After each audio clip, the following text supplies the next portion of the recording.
Welcome. You are tuned in to another episode on the tour where we cover every aspect of the music industry on the Sister Speak show. I am your host, Sister Speak. How you living? How you breathing? How you vibing? Are you standing on the front line? Are you still a warrior? I'm just checking in. Welcome to my first time listeners, and I want to welcome back all of my faithful listeners. Thank you for continuing to download and support the Sister Speak Show podcast. It means a lot to me that you find an interest in what it is that I do, what it is that I say, what it is that you experience when you listen to this podcast. When you are listening to the Sister Speak show, you need to understand that you need to have water and scuba gear, self-contained underwater breathing apparatus, because we dive deep to different diverse leagues of the sea, if you will. And you also need water because that's what your body is made up of. That's how you're able to think clearly, see clearly, feel clearly, and be able to execute your strategies with the purity on the inside of you. You understand what I'm saying to you? Okay, listen, this is what we're about to do. We're about to get into it because it is going all the way up. Anything going down is crashing. Thank you once again for letting us be the flavor in your ear. Thank you for letting us be a part of your podcast shuffle. Sister stands for spiritual inspiration shared through the arts, spiritual inspiration shared through Ayana, but you better call me Sister Speak. With that being said, we're going to get right into it because it is really going up. It is going up. If you follow me on Instagram, or if you don't follow me on Instagram, I advise that you do. I have now made my page public, so you can go ahead and dive right on into what we have going on with the Sister Speak show on Instagram. Tonight's episode on the tour, once again covering every aspect of the music industry. When calamity takes the wheel. Street takeovers and street races in the USA. Who is producing the soundtrack for this culture? If you've been tuning into the show for a while, you will recognize this subject matter because I did do something similar to this with the sideshows, which, is really another term for street takeovers. However, I dove into that particular subject matter from a different angle. And, there are some energies that are repetitive. And in them, wrong one. And in them being repetitive, you can find yourself, having to maybe cover something more than once. And that's okay, especially if, you're coming with some new perspective, possibly some more research. And with this particular subject matter, it's all down my timeline. Seeing recent, not old, not outdated. We're talking about recent news clippings about these street takeovers and street races and how they are really, really out of control, how they are still deadly, still chaotic and out of control, and how law enforcement, legislation, residents are at their wits' end with how to crack down on disturbance, say some, and this culture, say others. And I chose to once again bring it to the tour because music is an influence in this phenomenon, in this culture, if you will. It has a direct influence.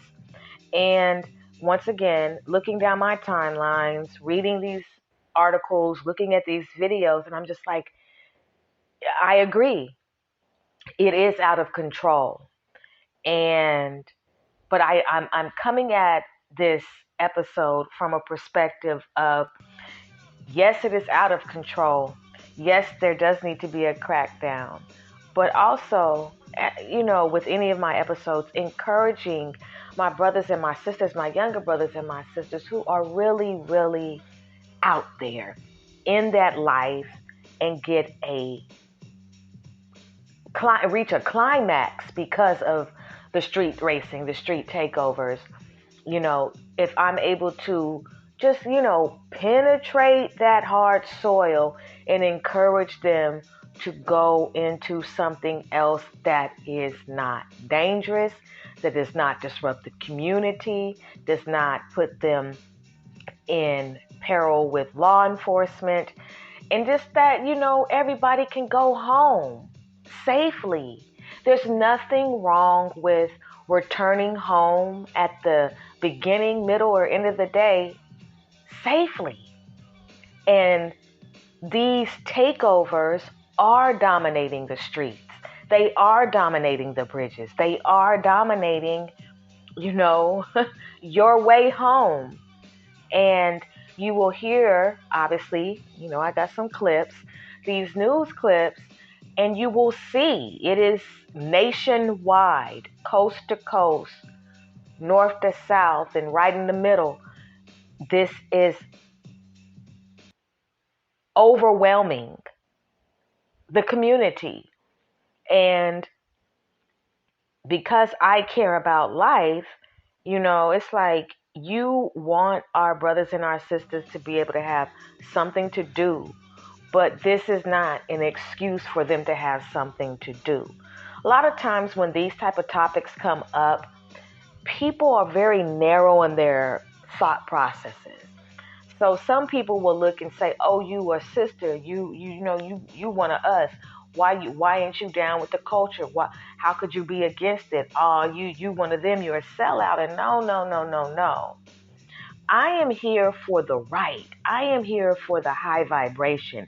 I am here for the peace, the safety, the tranquility, the repentance, the rebuke, the wisdom. I am not here for danger. I'm not here for peril. I don't ever co-sign on that.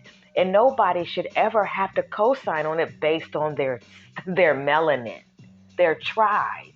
I shouldn't have to just say, "Oh, because you and I come from the same tribe, I'm down with whatever shit you're down with. If you like it, I love it." You'll never get that coming from me, because that's not a true sister.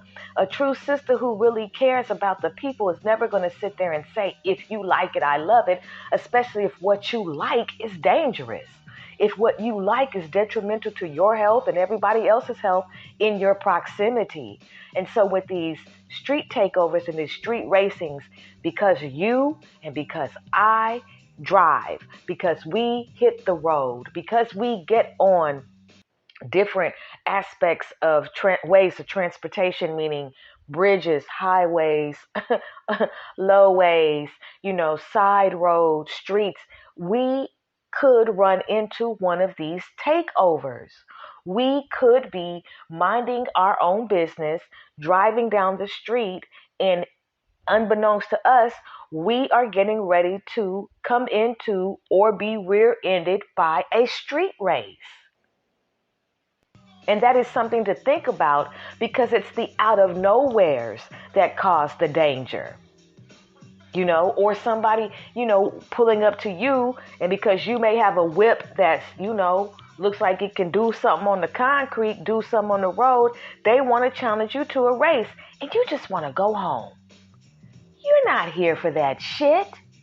You're not trying to rev and vroom. You're not trying to gas, brake, dip. You're not trying to swing your shit. You're not trying to do no donuts. You ain't trying to skeet or skirt. You're just trying to get home.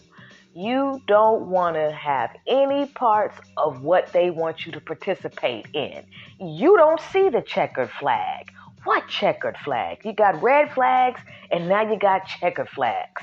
Now you got to watch out for the checkered flags, because somebody could pull up to you and be like, "Hey, my man. Hey, my girl. What it do?" And then next thing you know, challenge. Finish him, finish her on the roadway. Look, I'm not here for the car Olympics. I'm letting you know that right now. Okay? Now, if you stay flossing in that candy paint, that's no problem. If you are into super detailing and keeping your whip looking good, salute to you. If you are about the interior and exterior just being on point, no problem. Okay? If you want to spin the block 55 times, I'm with it. Okay? Leaning to the side, I'm with it.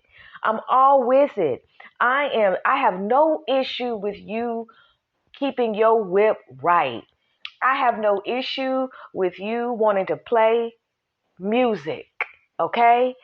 Now, understand I said music, not seances, because y'all niggas be listening to seances on y'all y'all playlist be nothing but fucking seances, okay? Y'all be having stuff playing that is just contributing to the calamity and the chaos at these pop-up events that y'all have, okay? I'm all for it. I believe a woman and a man should keep their whip right. I believe that you should keep it clean. I believe that your floor should be clean. Everything should be clean. I get it, okay? I get it. I have no problem if you want to go to a car show and bring your car to the show and behave like you have some wisdom. I'm all with it.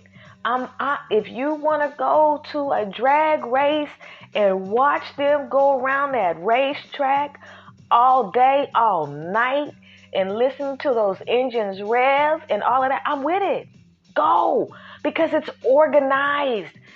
Maybe I say 8 times out of 10, it's gonna be okay. Yeah, you're gonna have some tires, probably maybe some crashes and things like that.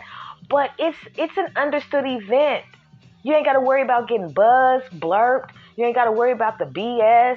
You know, there's a lot of less likelies of the bullshit to pop up and occur and the devil to have his way at the event. But you can't tell everybody, you can't tell some people anything. You have a generation of hard-headed,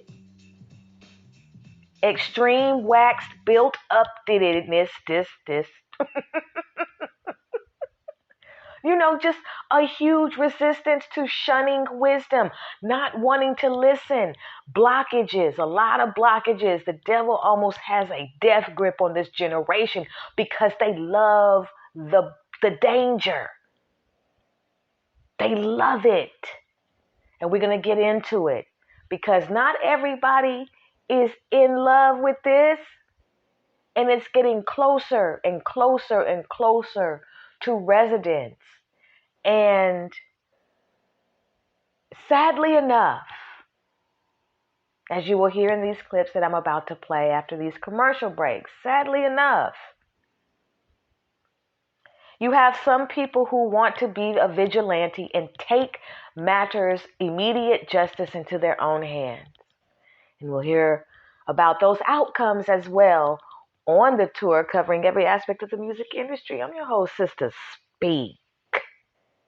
And I thank you for tuning into this episode. It's a great episode that we're about to embark upon. After these commercial breaks, you are a valued listener to this show.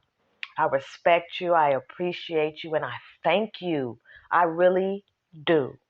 You mean a lot to me. All over, y'all are listening in every continent. So I say salute to everybody on every continent who listens to the Sister Speak show. Syndicated on Amazon Alexa and Sonos. Let's get it, let's go. I'll be back after these commercial breaks. You are currently listening to When Calamity Takes the Wheel, Street Takeovers and Street Racing in the USA. Who's producing the soundtrack for this culture? On the tour, covering every aspect of the music industry on the Sister Speak show, where contemporary meets vision, sound, and action. A talk show for great minds that create, inspire, impact, and evolve.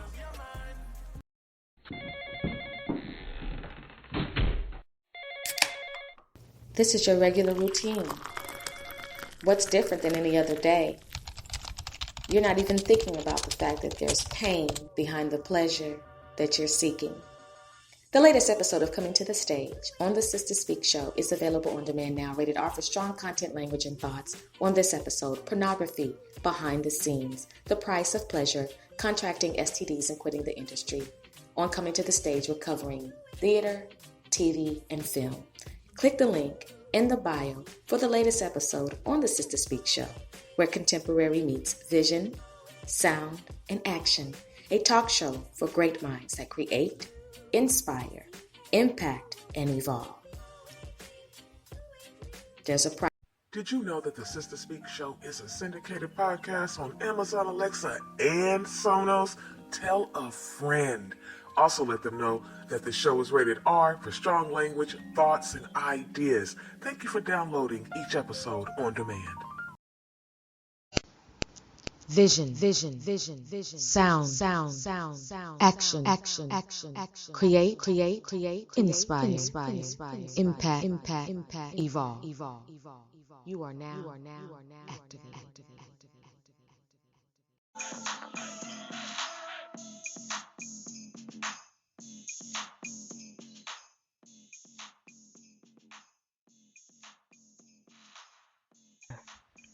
Welcome back. You are listening, in fact, to the tour where we cover every aspect of the music industry on the Sister Speak Show. I am Sister Speak. Brothers and sisters, we're about to get into this. I thank you all once again for hanging in there, listening to this episode, and just hearing what's going on. Okay, just listen to what's going on. Keep a fresh mind, and we'll get on the other side and talk about this. And I have it all laid out for you under the Fair Use Act of 1976, just for educational purposes only, to raise awareness to my brothers and my sisters in the village who flirt with danger, and hoping that they will think twice before they go out into the streets and take over the streets and race in the streets, putting everybody in danger. Thank you for being a wonderful listening audience. I'll see you on the other side of these clips. Tonight, nearly a dozen people are in custody, all charged in connection with the recent street takeovers that we've seen in Austin. As the Night Team's Jonathan Cotto explains, investigators say that the group responsible includes people from San Antonio. It's been almost a month since drivers brought traffic to a halt at several intersections around Austin. Now a statewide effort is bringing in the suspects. They came from Houston, from Dallas, from San Antonio, and other cities. I mean, there was that long list that I just listed off. And as a matter of fact, most of the arrests that we have already made were not here in the city of Austin. They were actually in other cities across the state. Austin police announcing the arrest of 11 people.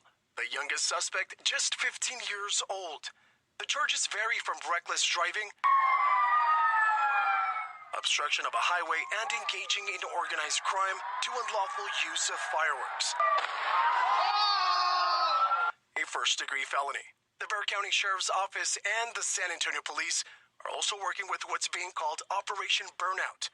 And they're not done yet. We're currently attempting to get the remaining 6 into custody at this time. Austin PD is also working to identify additional suspects and vehicles. Jonathan Cotto, KSAT 12 News. Keep up to date with all how a 3-month-long investigation into a wild Bay Bridge sideshow turned into a stolen car parts case. Yeah, investigators say impounding one of those vehicles suspected of being involved in that sideshow led them to $20,000 worth of stolen items. KTVU's Dave Detling joins us live from the newsroom with details on both cases. Dave. Well, this really is a wild story. First, the illegal sideshow, and then the stolen items. The latter recovered from a property in Oakland earlier this week. CHP says officers were originally looking for stolen car parts, all of it stemming from a bright green Camaro. Yeah, they did shut the bridge down. February's Bay Bridge sideshow featured burning rubber, smoke, and some very colorful participants. The vehicle in question was a very distinctive green Camaro. So much so that CHP tracked it down following another sideshow in March, eventually impounding the car as per protocol. What wasn't standard? Modifications under the hood. After making this stop on this green Camaro, officers started investigating what appeared to be stolen parts that were installed on the vehicle.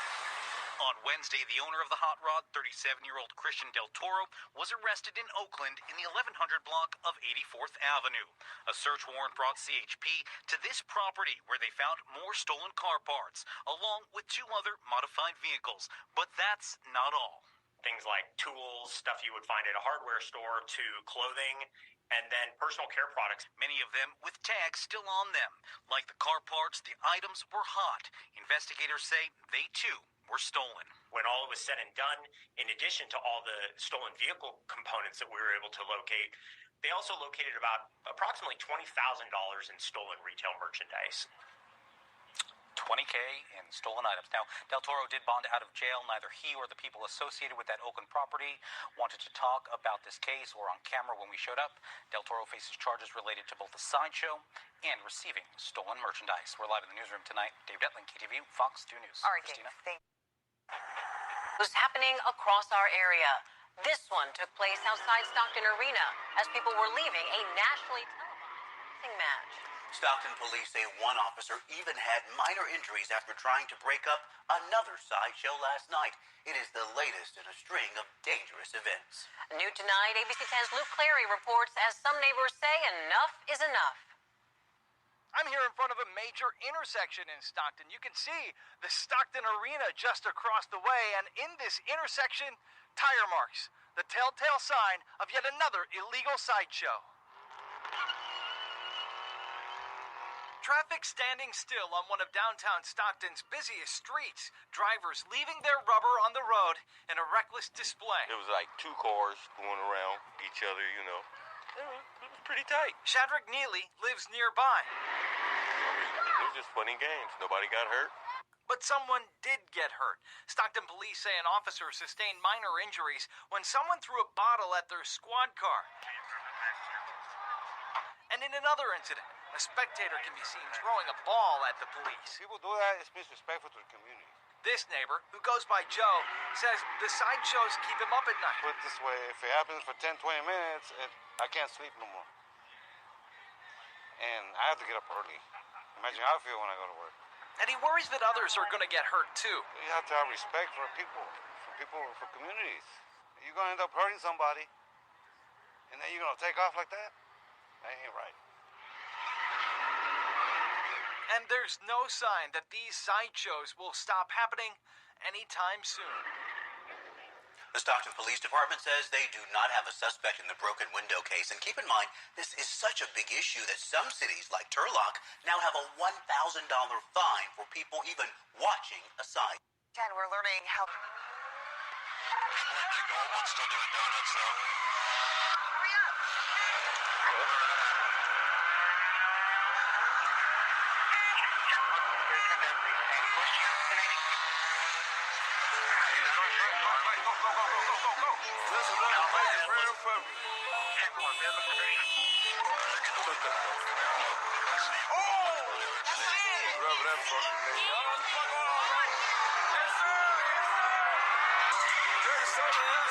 Tonight, Atlanta police are keeping an eye out for hundreds of ATVs and dirt bikes that took over Atlanta streets. Yeah, police have already arrested 3 people accused of doing this, illegally riding on the road. CBS 46's Yasmina Alston was there as police caught up with some of the riders. Yasmina, this has been causing plenty of safety concerns tonight. Mike, it has. Atlanta police say they don't want there to be any accidents because people are illegally driving these ATVs on the road. Now, we saw them up in Buckhead on Peachtree Street. We saw them coming down here on Northside Drive, and then they took Northside Drive all the way down Donald Lee Hollowell Parkway. This is the second time this weekend.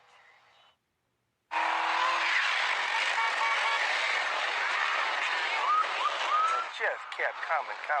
It was the never-ending sound of engines approaching Bob Elliott on his drive down Peachtree Street in Buckhead. They just took Peachtree over and made it their own road. Hundreds of ATVs and dirt bikes weaving traffic, running red lights, and jumping curbs. Some of them on one wheel, doing wheelies. and they just were going right down the street. Elliot, scared for his safety, pulled over at Fresh Market, called the police, and then took this video. One of them jumped up on the sidewalk. I had to jump out of the way. Atlanta police aware of the riders who were illegally riding throughout the city. Officers typically don't chase the ATVs with patrol cars because they often run from police, weave in between cars, and go off-road. We're told the department has strategies to capture and arrest riders. They're dangerous. They're going to hurt. They're going to get either themselves killed or hit a pedestrian or somebody going through a crosswalk. We were there as the group hit Donald Lee Hollowell Parkway and when police caught up with them. Georgia State Patrol troopers were just in a pursuit with ATV riders on Friday. Well, they need to find out who runs the group and do something about it.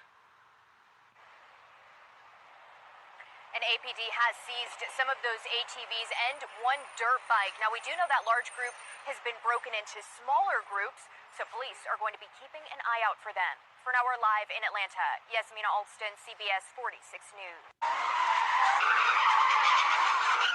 Now here at 4:30, revving up, doing donuts, surrounded by bystanders. Another night of these dangerous street takeovers in Compton. Sunday night into Monday morning was anything but quiet in parts of Compton. Now, residents there weren't just dealing with one street takeover. They actually had three.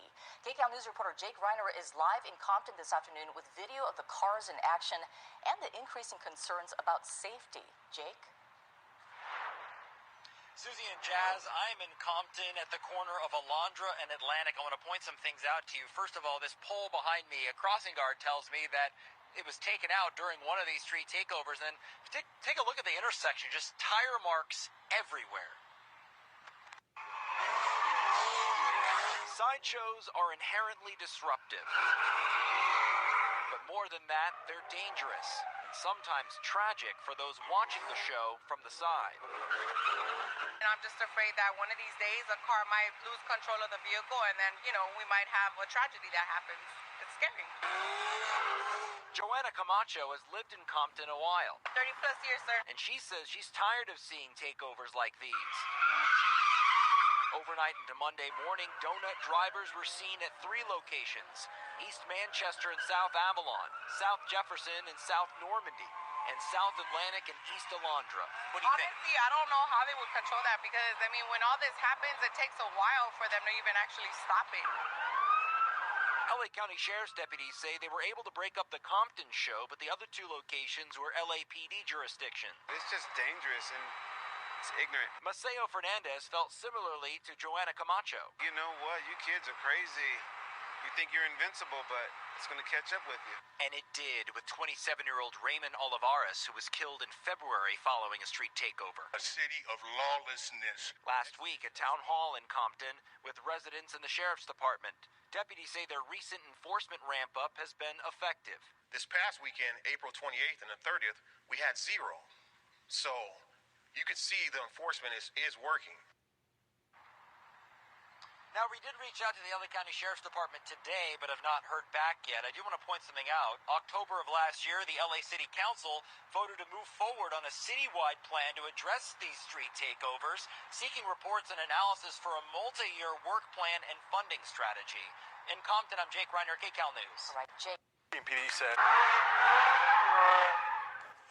Some neighbors woke up to this right outside of their doors early this morning. Several cars meet up in South Suburban Hometown, that's near Oak Lawn, causing chaos. Tonight, hometown police are calling this an illegal street takeover. CBS 2's Sade Gray spoke to some neighbors who say they've had enough. This was supposed to be a mosque parking lot, but it was anything but that Sunday morning. Police say several cars met up here, and neighbors say they've seen this happen in other areas, but they never thought it would happen in their hometown. It's just destruction. Destruction right outside of Patrick Hannon's house. Yeah, it was crazy. People jumping up and down on their trucks, and it was a madhouse. It was crazy. I called the police. And then I broke out the phone. Hannon took this video of people jumping on cars and revving up engines, doing donuts, and drifting. Hometown police say this happened in the Mercy Mosque parking lot near Costner and Beck, which is surrounded by nothing but homes. I don't know what to think of it, but just, wow. 'Cause I've seen that done on TV before, other places, but this close to my house? Holy, wow. Hometown police say about 70 cars blocked neighborhood streets, preventing officers from getting through. Chief Luis Dominguez Jr. says they did donuts in the parking lot where he's standing. It was late at night and there was not a lot of people out, but nevertheless it was disturbing. Chief Dominguez says Chicago Police Department's 8th District just invited them and surrounding agencies Thursday morning in reference to street drifting. Chicago has a lot of intelligence on the situation. We have a few plans in the works to try to help us out, being a smaller agency. Hopefully we can, continue to keep the neighborhood safe. But when Bocock and Hannon steps outside of their homes, they'll have a distinct reminder of what happened in their neighborhood. Stay out of our backyard. Go home. A lot of black circles that shouldn't be here. Hometown police say no one was arrested last night, but with neighbors taking several videos, they're hoping that will help out with their investigation. Reporting in Hometown, Sade Gray, CBS 2 News.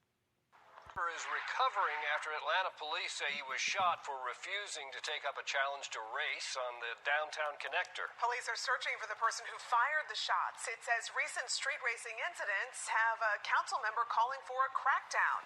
Fox 5's George Franco joins us from the 17th Street Bridge where the shooting happened. And George, what can you tell us? Well, Courtney and Doug, Atlanta police tell us that the shooting occurred down there on the 7585 connector near the 17th Street Bridge here when they say a guy in an Audi pulled up to another car and challenged that driver to a race. APD says when that driver didn't take up that race, he was shot. And that has a council member a bit steamed about what to do about these dangerous drivers. Atlanta police say it happened around 1 in the morning on this stretch of the northbound connector at 17th Street where they responded to a call of a person shot. APD says the victim told officers he was shot by the driver of a silver Audi when he refused a challenge to race. That's kind of the risk of having a nice car. So I just stay out the way, man. Just stay out the way, man. Do your own thing. So you wouldn't take the challenge? No, don't take no challenge. Quay, who owns a Cabero, says he's often challenged to race. He encourages those with a need for speed to find a track where it's legal. This situation is why it is so dangerous, because we never know where it leads to. Atlanta City Council member at large Keisha Wade says she spoke to APD brass, who told her they're still trying to corroborate details of the shooting. But this incident follows a weekend of mayhem on the streets of Atlanta with multiple arrests after an intersection around Georgia State University was taken over by street racers. Wade says she's hopeful to work with state lawmakers to toughen laws locally, perhaps like Gwinnett County, which last year passed an ordinance allowing police to impound vehicles involved in street racing for up to a month. So that we can apprehend these vehicles permanently, so that we're able to strip these licenses for an extended period of time. Councilmember Wade says Atlanta police and other law enforcement agencies are continually keeping tabs on street racers. The law enforcement officials will be arresting you, and we will not be tolerating this behavior. Stay out the way, man. Don't street race. Atlanta police are asking anybody with any information on this case, the shooting on the downtown connector, especially about that silver Audi, to give them a call. Meantime, we're told that the man that was injured here was taken to the hospital conscious and alert. We have not gotten an update on his condition. In Atlanta, I'm George Franco, Fox 5 News. George, thank you. And Atlanta police say they are promising to take a hard stand on street racing, and they showed their commitment after putting dozens of people behind bars this weekend.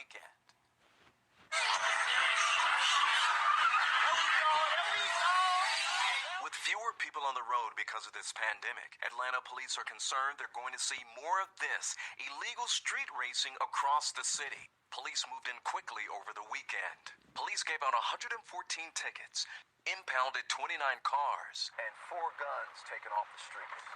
Officers say this guy, a convicted felon, had one of those guns. So there you have a convicted felon with a gun. I mean, that's ridiculous. Police say these offenders have their favorite hotspots in the ATL. Midtown being one of them, or interstates. This fast and furious problem goes beyond the city limits of Atlanta. According to a recent study, Georgia cracks the top 10 in the nation for the most offenders accused of street racing. APD says it's committed to cracking down on this crime. A driver is recovering after Atlanta police say he was shot for A street takeover caught on camera, showing the moments before a deadly police chase. Watch a man hang from one car window as spectators encourage the illegal stunts. Police say 21-year-old Damian West attended this street takeover on Kempwood Drive in Northwest Houston before leading police on that high-speed deadly chase. He was leaving it once the police had broken up that group, and as he was leaving the group, he was driving extremely erratically, running a red light, speeding, weaving in and out of lanes. He evaded and eventually struck a vehicle, an innocent third party, and killed the driver of that vehicle. Lynn Wynn with the Harris County District Attorney's Office says these events usually start off in a parking lot but spill onto the streets. Some of the stunts that they will perform are donuts. They'll spin out their tires, and they just create these huge pits full of people. A lot of crimes occur, obviously, besides just the deadly conduct at one of these events. There's drugs, all kinds of different offenses that arise. The Houston Police Department and the Harris County Sheriff's Office have two teams dedicated to taking down these street takeovers. They'll use social media to help track down these events. One undercover Houston police officer was at this street takeover. They're recording, making sure that there are crimes happening, and then they will actually send in officers to break up that group, and that's what ended up happening. West has been charged with murder and aggravated assault. Wynn, though, expects there to be more arrests.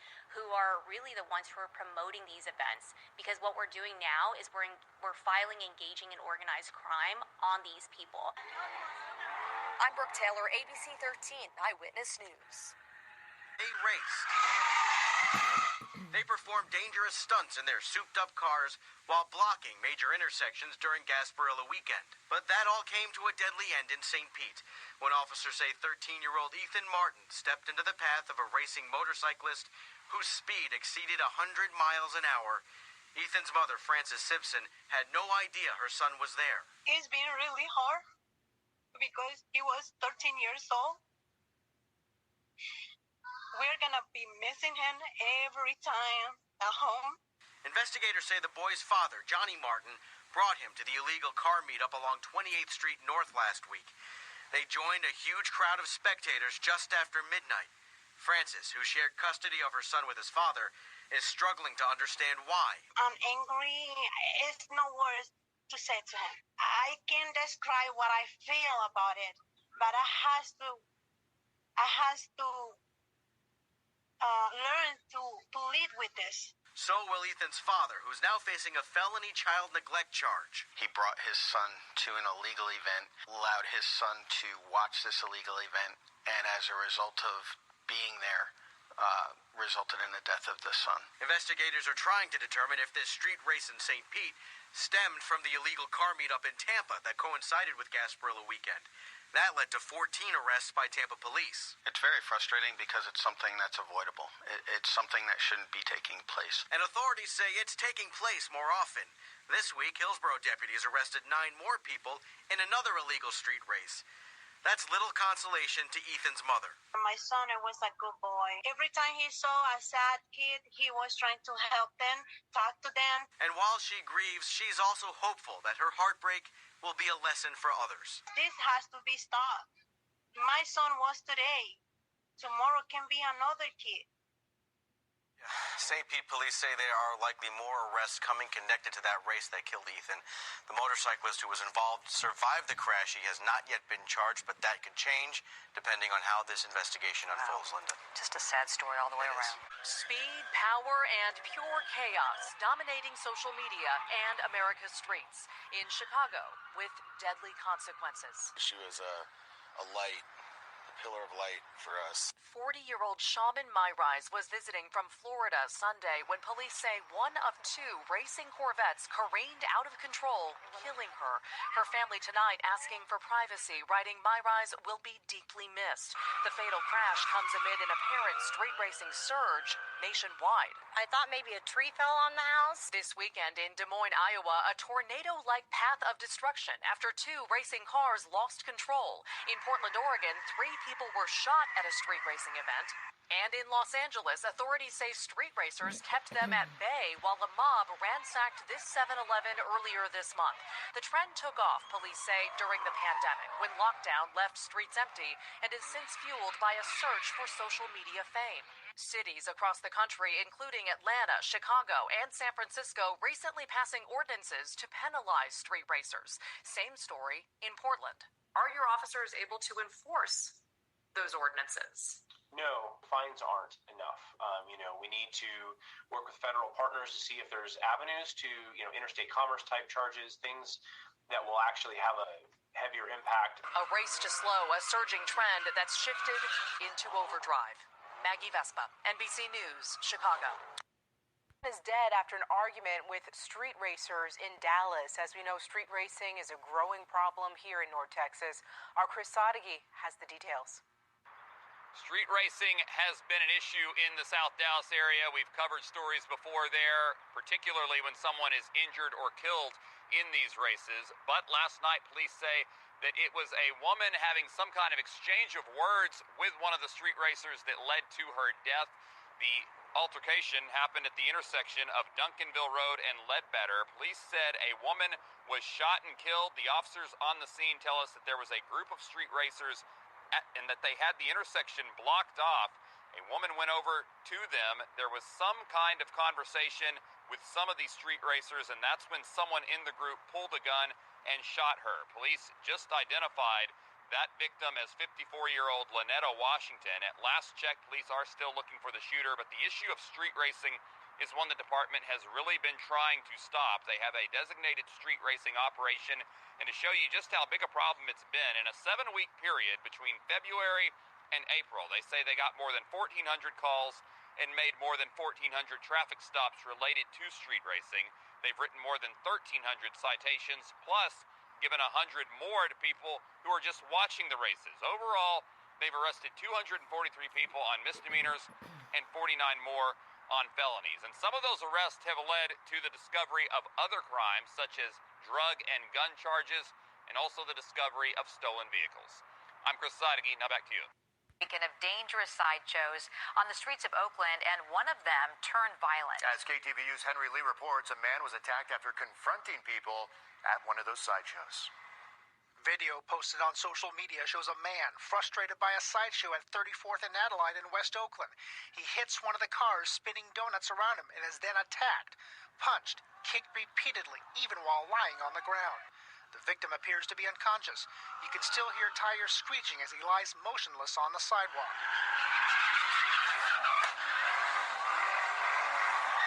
At the same sideshow, this Mustang ran into and sheared off a fire hydrant. Nia Navarro, who's visiting Oakland from out of state, sympathizes with the man who tried to stop the mayhem. If he's fed up, he should speak up, right? But I don't like to get involved with that. I don't recommend people get involved with that. And please do not, interfere. Let the police officers respond to that effort. But for officers to respond, there has to be enough of them, or else they'll be outnumbered. This video shows an Oakland officer driving slowly through a sideshow of dirt bikes and ATVs at 42nd and International in East Oakland. The officer takes off while being escorted away by bikers. Oakland City Council member Noel Gallo says he and residents are beyond frustrated. The council rejected his proposal to go after spectators. He's still trying to go after promoters and participants. We're not trying to criminalize. We're trying to protect the residents of Oakland. We're just trying to enforce the laws that we have and make it not only safe for the community, but also safe for the individuals that are involved in the sideshow. It seems like no part of the city is immune. This video shows people caravanning in dirt bikes, ATVs, and cars on both sides of International. Here, cars and bikes at another sideshow took over Lakeshore and Hanover at the edge of Lake Merritt. And this sideshow took place at 5th Avenue and East 10th Street. Oakland police on sideshow duty on Sunday made one arrest, recovered a gun, and towed 2 cars. Now, they may not be able to catch sideshow drivers immediately, but officers do show up with tow trucks weeks or months later, and those drivers are stuck with those impound fees. Henry Lee, KTVU, Fox 2 News.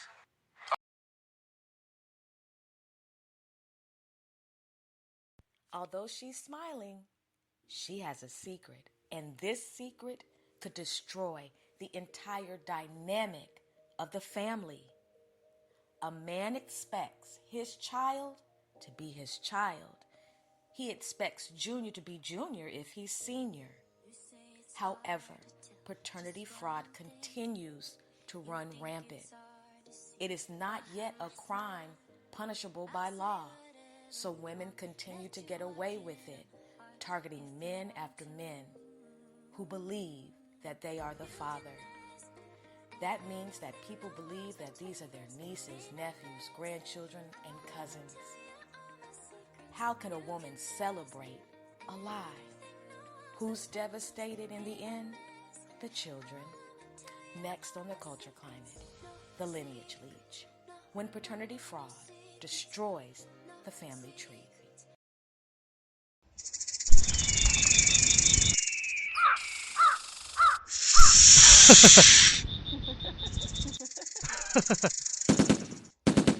You were already warned that she was sleeping with the ops, and you're still gonna go over there and lay your head on her pillow. The latest episode of The Tour on the Sister Speak Show is available on demand now, rated R for strong content, language, and thoughts. On this episode, Snakes in the Studio, Part 2, Two-Faced Managers and Artists, Poison in the Pillow, He Said, She Said, Now Someone's Dead. Click the link in the bio for the latest episode of the Sister Speak Show, where contemporary meets vision, sound, and action, a talk show for great minds that create, inspire, impact, and evolve. Be careful. Rated R for strong content, language, and thoughts.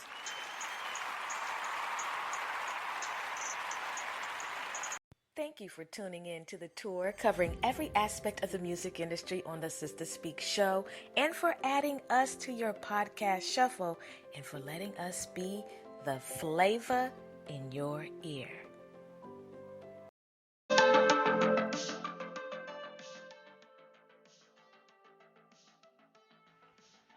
Welcome back.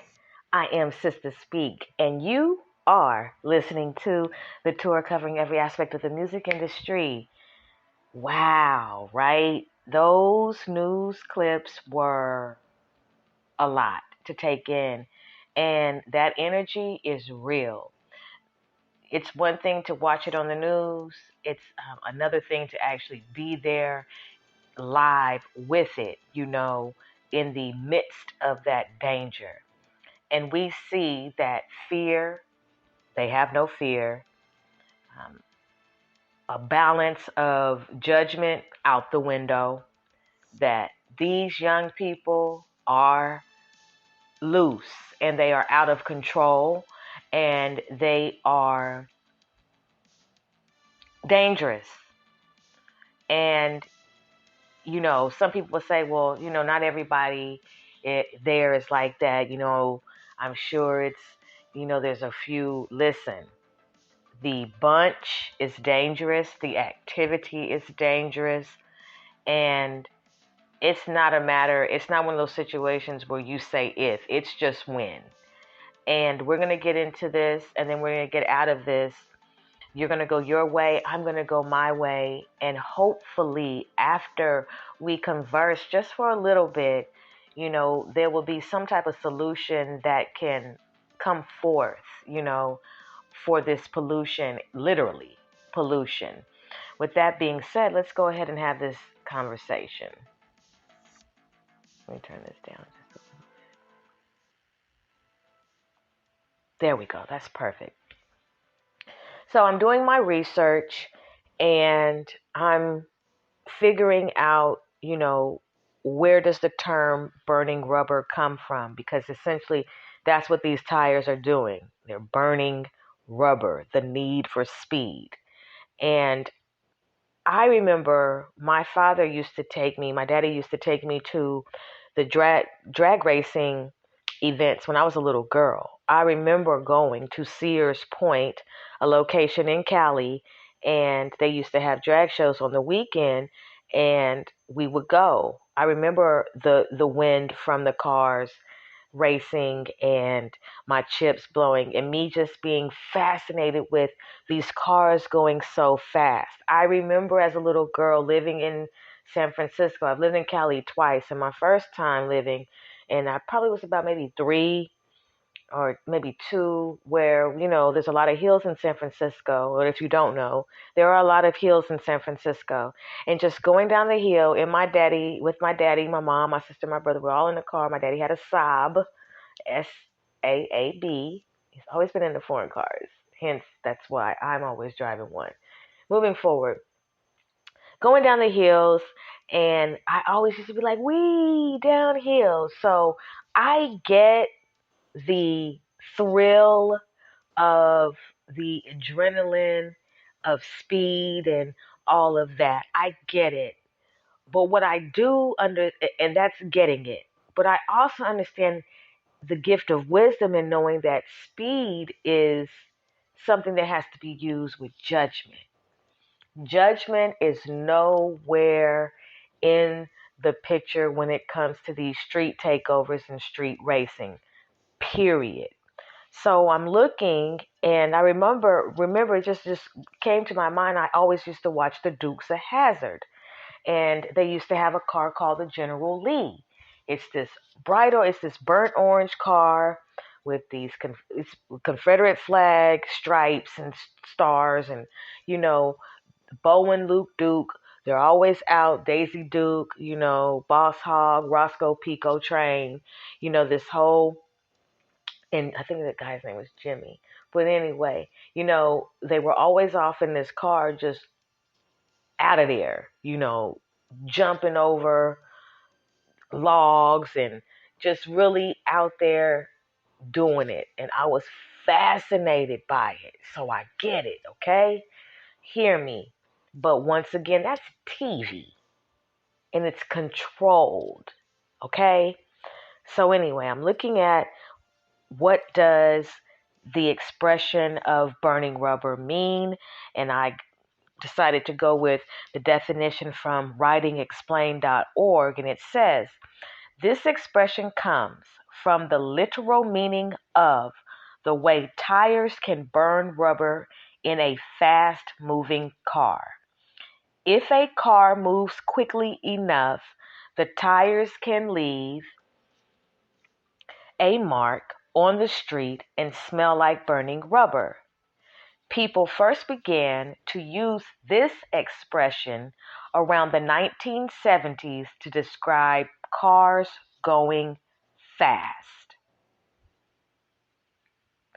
So I was born around that time frame, and it does coincide with what I was speaking about. And this is something that can only be achieved if you're going fast. You're not burning any type of rubber at all if you are going 0.1 mile per hour. Don't even worry about it. They're not talking about you. You're safe. If anything, you'll get a ticket for impeding traffic. This is for the fast-moving car. So then I said, okay, well, I'm checking that out. Then I wanted to get into with the burning of the rubber, because I know that burning rubber smells horrible. It is an unpleasant, get your gas mask, grab your scuba gear, WTF is that smell, even though you know what the smell is, smell. And it is just unpleasant to the environment. And the environment is something that we all have to share. And first, I'll just get into this, and then I'll say what I have to say. So I looked up how bad is burning rubber for the environment. And it reads, and this is from ecogreenequipment.com. And it reads, burning tires can greatly affect the environment. It produces toxic chemicals that can remain suspended in the air and can even cause problems with our ozone layer. These chemicals can also leach into the soil and biomagnify plants, or into the water and biomagnify aquatic animals.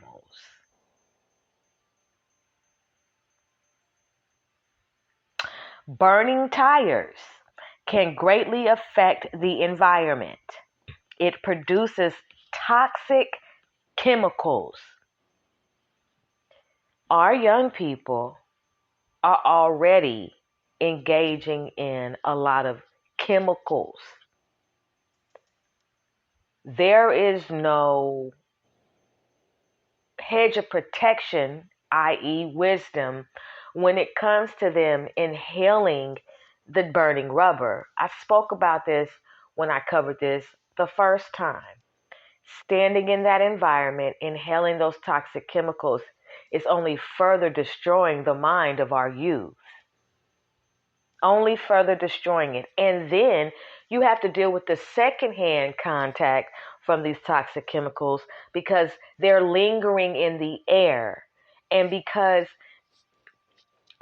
this is in community, this is in residential areas, because this is in the proximity of other people who are not participating in the sideshow. They now are, because they have to deal with the smell of the toxic chemicals. You know, it's one thing to have to call in law enforcement and be like, hey, this right here, these people right here, they are, you know, the air, like there's no air police. There's nobody to go into the air and fix it. It has to dissipate. It has to go away on its own. And the more tires that are spinning, that's the more toxic chemicals that are now being released in the air. So now we're talking about a longer lasting, lingering effect of these chemicals now harming man, woman, child. But these young people don't give a fuck. This is the don't give a fuck generation. You know it and I know it. They don't care. Danger is a dopamine to them. Living on the edge, fuck the edge. I'm in the pit. I went over the edge with no parachute. That's this generation, the no parachute over the edge. And that's not okay, because these are our brothers and sisters. These young people are still people. But they have taken on the form of zombies. And they have taken on the form, if you've ever seen the movie, hold on. Excuse me. If you've ever seen the movie Maze Runner, they have these things called the cranks. You know, these are cranks. These young people, their mind is it bows down to the dark one. Because you and I both know, in our right minds, which we should be in, that this is not okay. This is not something that they need to be doing. It's dangerous, you know. And with the toxic chemicals being in the air, I'm already on my own type. They're already dealing their own type of toxic chemicals. This is a bad look for the environment. The one thing about California in particular, because I've lived out there, I remember stumbling upon some research about toxic chemical experiments and how San Francisco had been, the Bay Area had been a petri dish, if you will, for these experiments. That they would let off these chemicals in the air to see the effects on the people, period. On purpose. Guinea pigs without even knowing, okay? And the adverse effect of you doing this on purpose is going to affect me, my lineage, my people, the community, the plants, the environment. And you want to know what is in somebody that would say in their mind, what type of mind do you have to where you would come up with these type of wicked experiments and unleash them into specific neighborhoods for your own need to have results, the desire to have results, to come up with a conclusion on something. You want to know what toxic chemicals being released in the air will do to people. It will kill them. It will give them respiratory issues. It will affect their brain. It will affect fertility. So when these young people are inhaling these toxins, these toxic chemicals, you are volunteering for an experiment.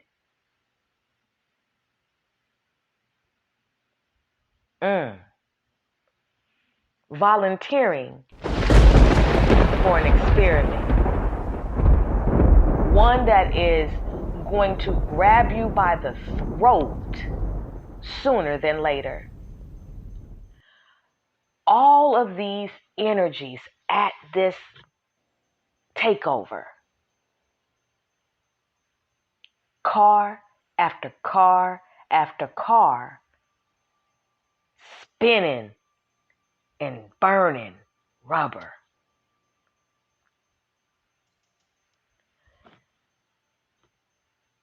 These chemicals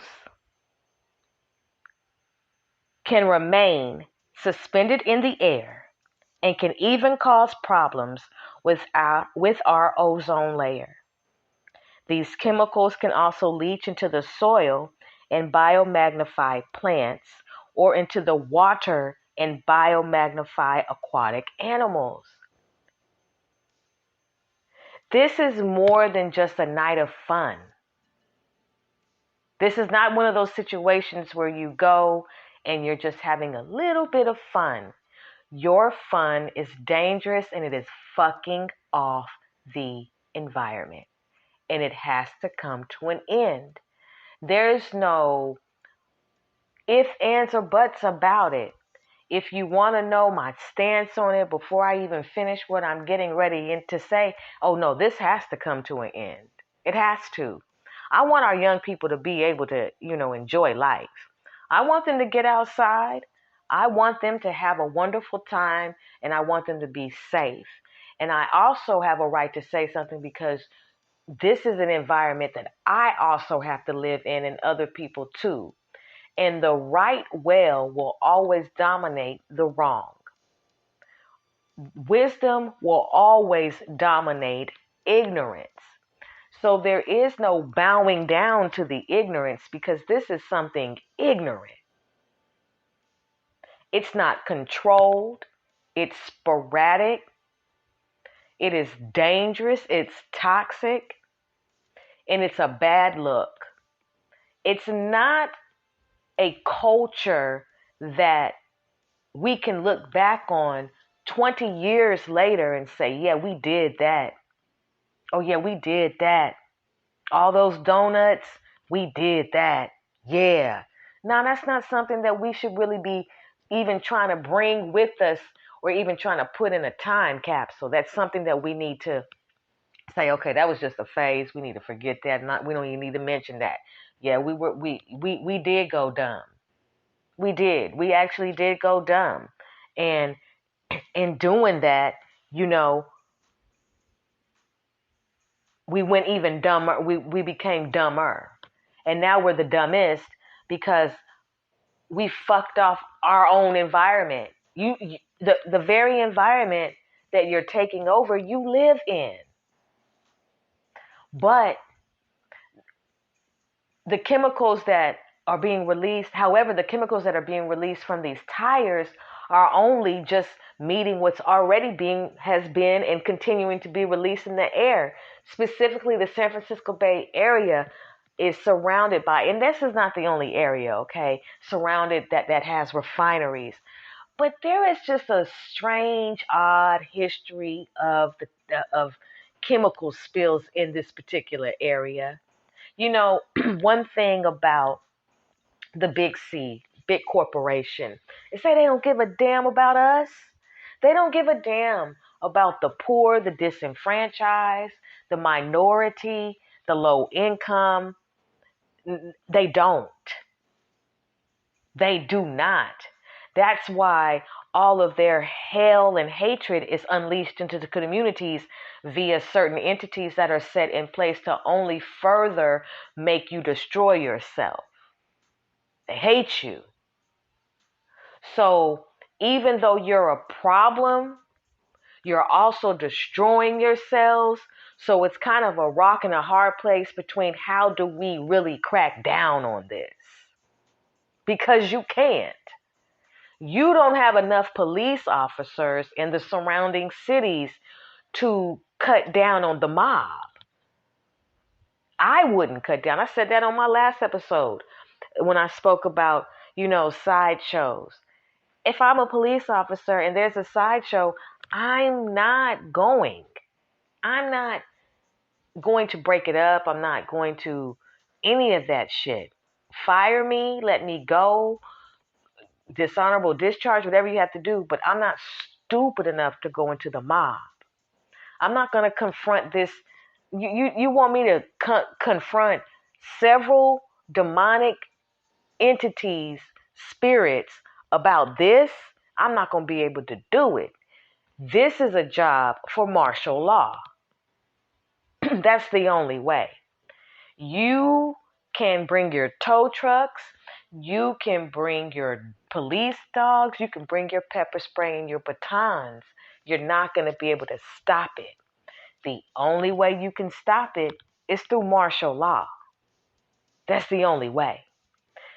Implementing a curfew and having tanks go down through these streets with the army, letting them know that you can't do this. And, hopefully there is a miracle that occurs for these young people, because I'm telling you,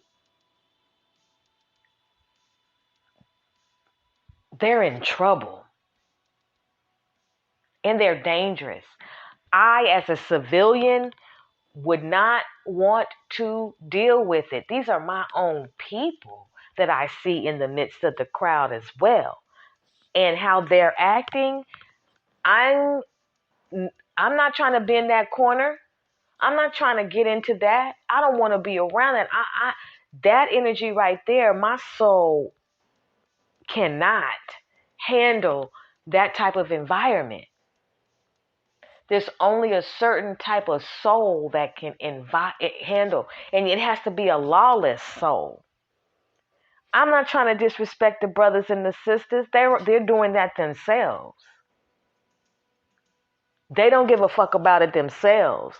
So I don't have to throw caution to the wind about my speech, because they are already displaying that they don't give a fuck.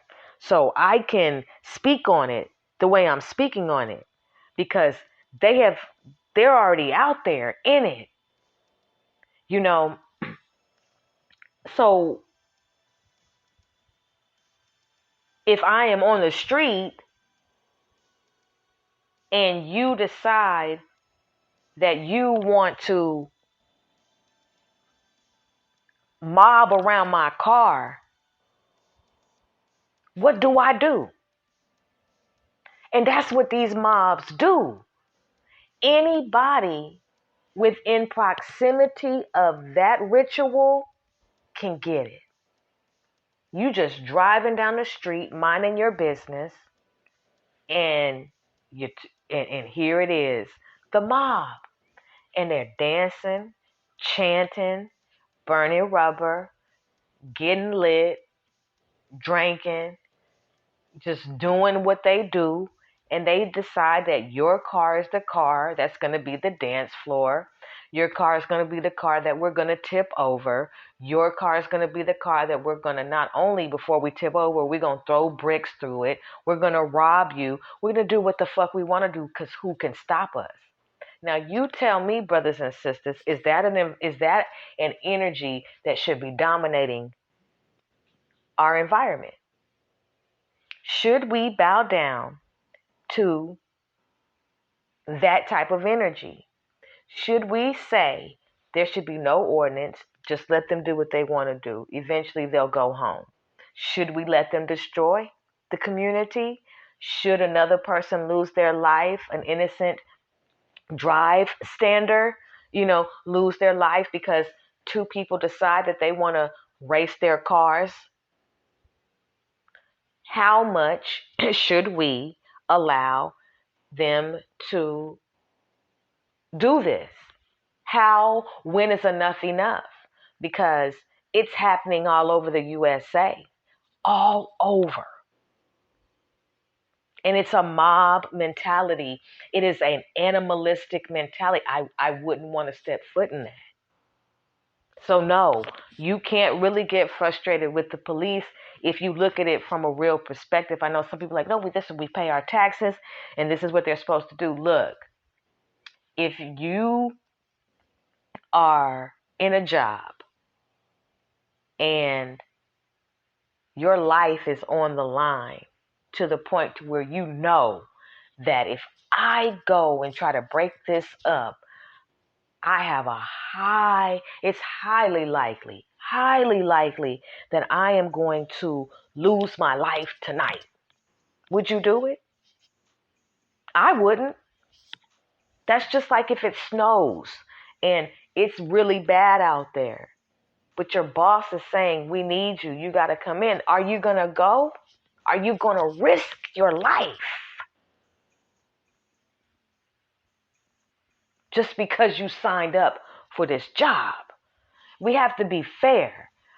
There's no way, shape, or form the police can't do it by themselves. Community activists can't do it by themselves.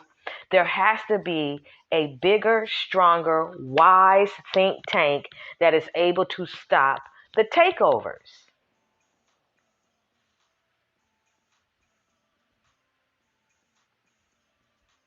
When you confront, and this is what had really just kind of, I've been thinking about this for maybe ever since I heard about this man confronting the sideshow in Oakland. Number one, I just want to advise anybody. Let me explain something to you about the Bay Area in particular. Now, you can say this probably about wherever you from, but I'm going to speak about where I grew up.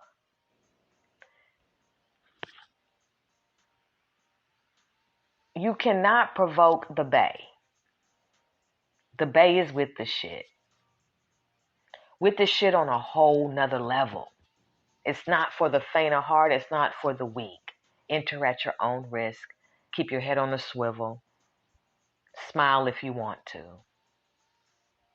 Be game goofy if you want to. The Bay Area is about that life. It is a real serious, chaotic, erratic, spontaneous, hustle mode, grind mode, kill mode environment. The trenches, certain areas.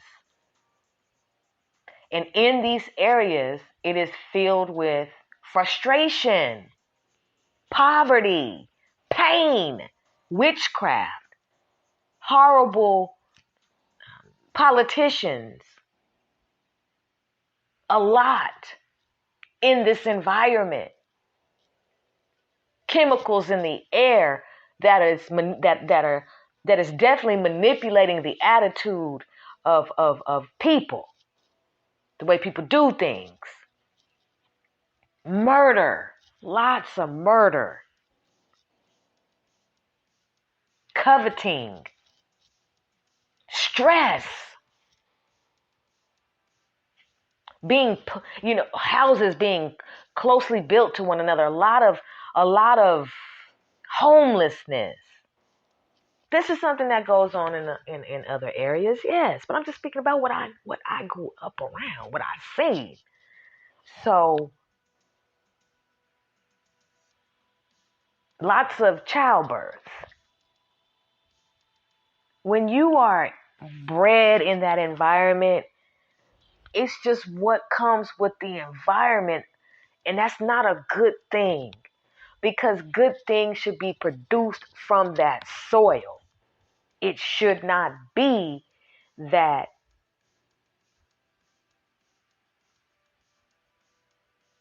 you almost can't keep calm. And all over now bringing it nationwide, these environments are clustered throughout the United States of America. And these activities, i.e. street racing, i.e. street takeovers, it's a drug. It's a drug.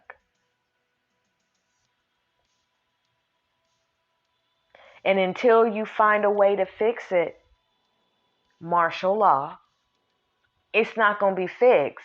If you don't want them on the streets, get them off the streets. Enforce a curfew. Martial law. If you don't want them to if you really don't want them to gather. Now, I'm not saying enforce martial law to where y'all come in on some Emmett Till bullshit, where y'all come in on some Jasper, Texas bullshit, where y'all come in on some George Floyd bullshit, some Rodney King bullshit, just the bullshit that y'all have been coming in on for years, because y'all ain't right in y'all justice system. Y'all ain't right in how y'all operate. You don't operate under wise counsel. You are, in fact, the enemy. But if you want to curtail it peacefully without any form of too much of a resistance, then you just got to call in the army. That's what you do. Get them off the streets. We don't want them on the streets anyway, because I don't want them to keep getting killed. I don't want an innocent bystander. I don't want any of them. I don't want anybody to die senselessly. So I'm all for, a curfew, something that will reset the environment, finding ways to clear the air, and putting these brothers and these sisters giving them a better opportunity. Why not have a place where there are abandoned warehouses? Because there's a lot of abandoned places out there where it is a known place for them to be able to go and have their sideshow. Let it be where you can get a special sideshow, street takeover task force that is dedicated towards making sure that this is a controlled environment. And but see, this is the thing. We got to do away with the burning of the rubber. That's the one thing that you can't have. If you were to ask me what this would look like, we would take away the burning of the rubber, doing the donuts and all that bullshit. Get rid of that. Now, some people may say, oh, but that's the best part. No, it's not. Breathing in bullshit has never been the best part.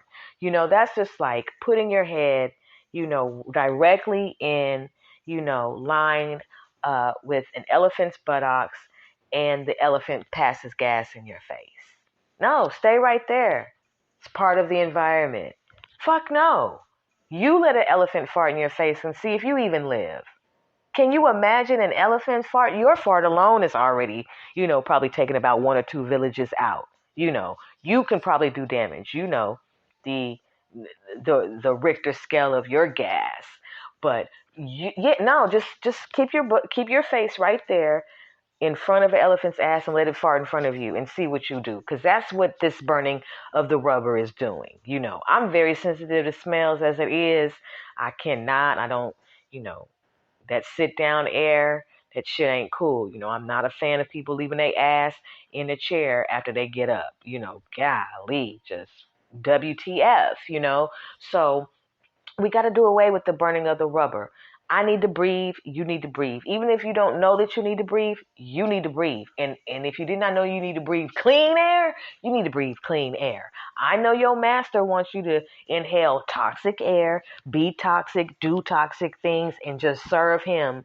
But the Most High God says, be able to have a place where they can at least do a form of urban street racing, but let it be at a place that can be, made for it. Made for it. It's like midnight basketball.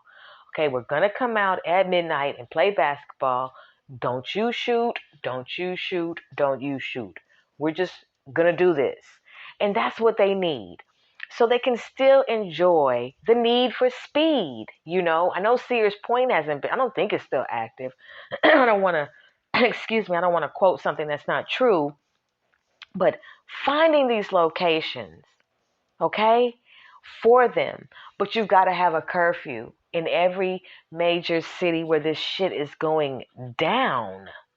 You've got to. Nobody needs to be screaming in their car because a mob of people have surrounded it because they are in this vibe. It's just not okay. So I was looking at, is this the one? No. Okay, so I have an article. Because also the music is telling these young people what to do. It's a vibe. The music is an influence. We know music. A lot of the music that is being put out now just is horrible, garbage. But I was reading this article from the American Psychological Association, and the title is Violent Song Lyrics may lead to violent behavior. And it reads,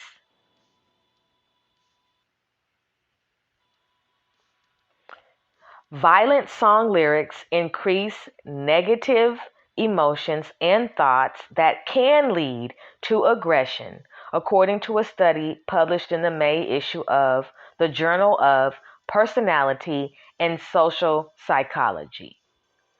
The study challenges the ancient Greek catharsis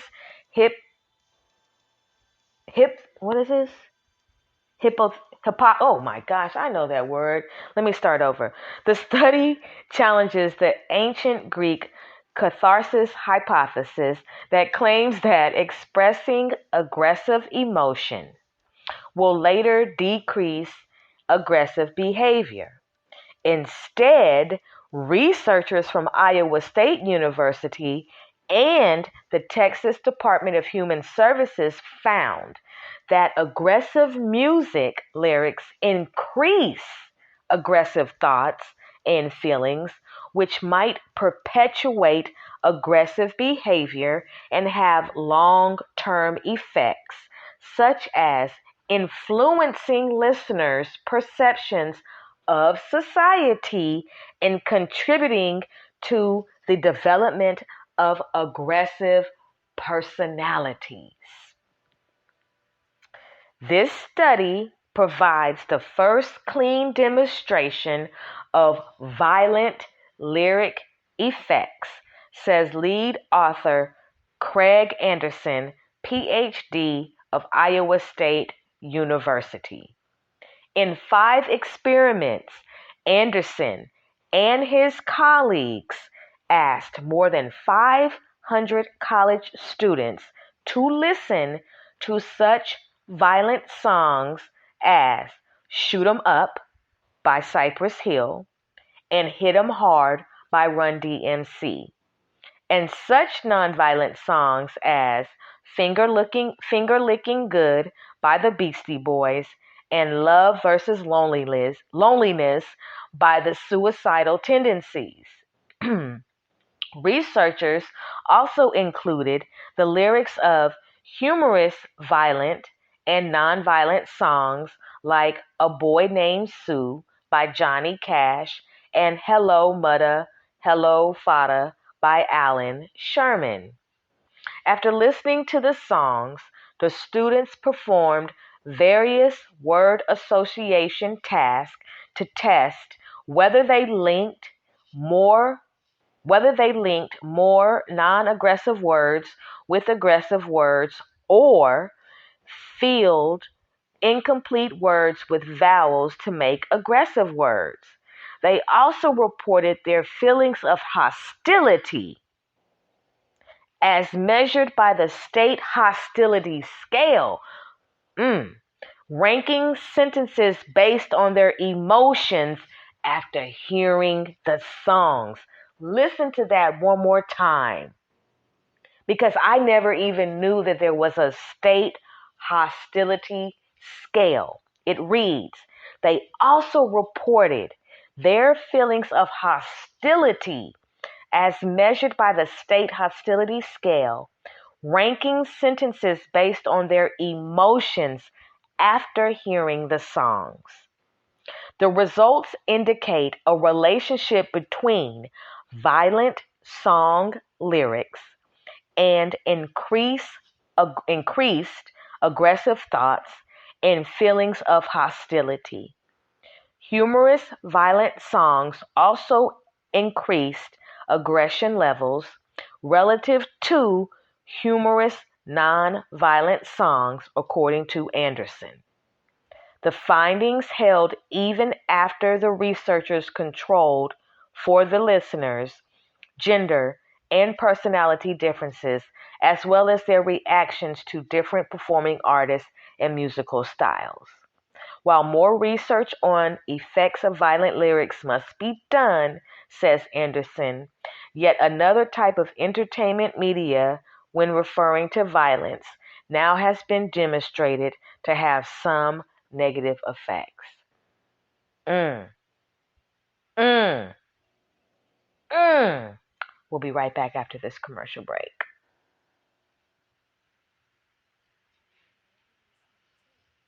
When calamity takes the wheel, street takeovers, and street racing in the USA, who's producing the soundtrack for this culture? On the tour, covering every aspect of the music industry on the Sister Speak show, where contemporary meets vision, sound, and action.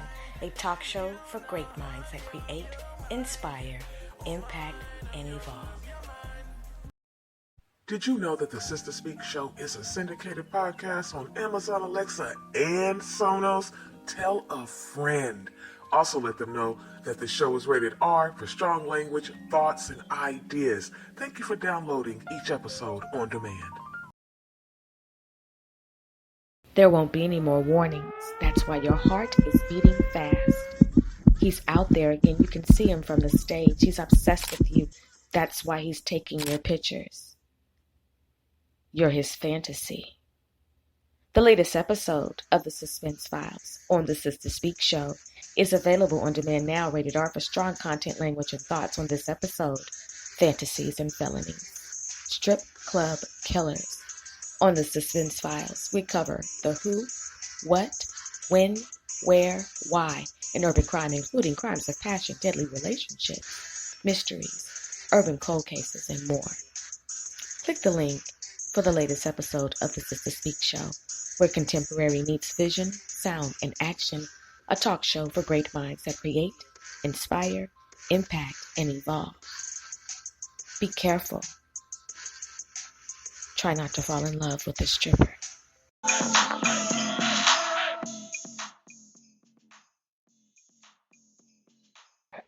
Welcome back. You are listening to The Tour, covering every aspect of the music industry. I'm your host, Sister Speak. Ooh, listen.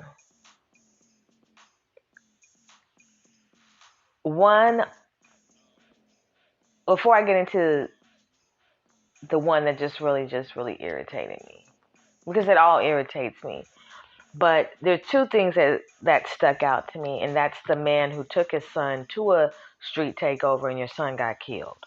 Shame on you. Shame on you. Let me explain something to you about your parental duties. Keep your ass in the house and do what you're supposed to do with your children and stop dragging your children to your fun time. You got to be able to control yourself and know when you need to leave and not leave the house. It's not that damn serious. It never has been that serious to get outside, okay? It's never been that serious, never will be that serious to run, drive, walk, skate, backflip towards danger, okay? And when you drag your children into your fuckery, that is wrong. That is abuse. That is neglect. And you need to be rebuked about it. You need to be told about it. You need to be confronted about it. And that just opened up the window to know that, listen, you have no business with your children at any of these functions, male or female. You should not be out there with your children watching that bullshit, being a spectator of that activity, exposing your children to that fucked off environment. But more than likely, a fucked off environment is something that they have already been exposed to, so this is nothing new, more than likely par for the course. I want our brothers and sisters to stop neglecting their duties and their responsibilities. It is never, has never, will never be that serious as to where you got to get outside to go towards danger. Have our brothers and sisters, well, not yet, but have our brothers and sisters not realize that the devil don't give a fuck about you, and that environment doesn't give a fuck about you, and that if one dies, the devil is excited, and if more die, the devil is elated, leaping for joy. Death and destruction are exactly what these lyrics put out. So that's why they're so aggressive. That's why they're so manic. That's why they're so ravenous with their actions. They are under the influence of something that you and I don't want any parts of. They are under the influence of something that you and I rebuke, something that you and I would return to sender, something that you and I would pray about and ask for the Lord to take away, deliver us from, protect us from. They don't see the wisdom that you and I see. They don't have it. They don't have the discernment. They're not trying to go towards peace and calm waters. They want the turbulence. They want the toxicity. They want the danger. That gets them high. And so we, in conjunction with martial law, have to pray for our brothers and sisters, our young people, because they've been kidnapped by the Dark One. They have been. These street takeovers and this street racing, they don't see danger. And that's scary. Where you and I would not sleep with our leg hanging off the side of the bed, they will do it. They don't give a fuck. They don't care about nothing underneath the bed. You and I were raised with, we don't let our leg hang off the side of the bed. There's some dangerous shit going underneath there. You can't see it, but it's there. Just like the spiritual wickedness in high places. You can't see it, but you can feel it. You know it's there. So where you and I would not go to Camp Crystal Lake, they're trying to book an Airbnb at Camp Crystal Lake.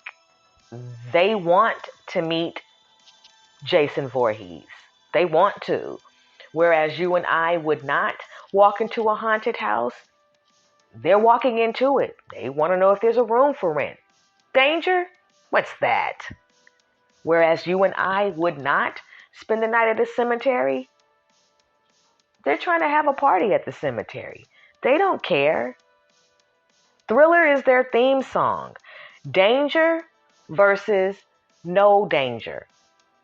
And when someone is excited by it, the mob mentality, the manic behavior, well, we have to understand that they are in captivity. And so our prayers have to manifest. One of the biggest things that the enemy does not want for our people to do is to literally gather in groups and repent. You can gather in as many groups as you want to, but just don't get around and get to repenting and humbling yourself, because we don't want your land to be healed. We don't want you to be healed. We don't want you to be set free. We don't want you to reap the benefits that come with you being a part of the 12 tribes of Israel. So as long as you gather in chaos and you don't gather in collective synergy and prayer, then that's okay. So it kind of leads me to this last part, and then I'm going to let y'all go because I have a spicy Southwest salad waiting for me with extra fixings, naked, from Chick-fil-A, with creamy salsa dressing and avocado lime ranch dressing. And it's a date. And I don't want to be late for that date. You got to eat it. So, okay, let me stay focused. Now, I'm going to pause on this. This is where we need our scuba gear. This is where I have no music in the background. I'm going to say what I got to say.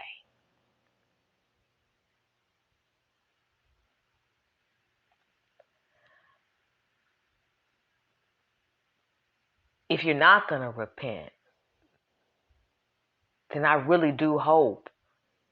And if you're going to continue to destroy and work for the devil and be a demon and be on that demon time, be on that fuck shit, keep throwing up the devil sign, being a menace to society, trying to be a ruler of darkness, entertaining dark things, spirits,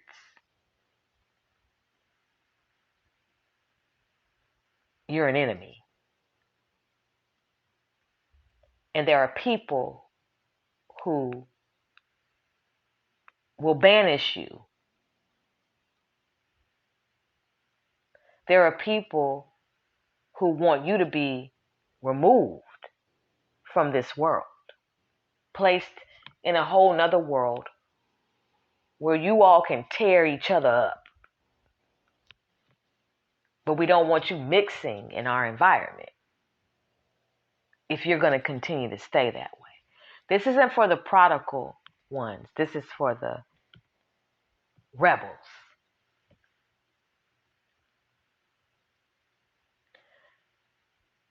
You're occupying space and air that we need. And you serve no purpose but just to be a hoe for the devil. I know. Some of y'all think y'all pimps.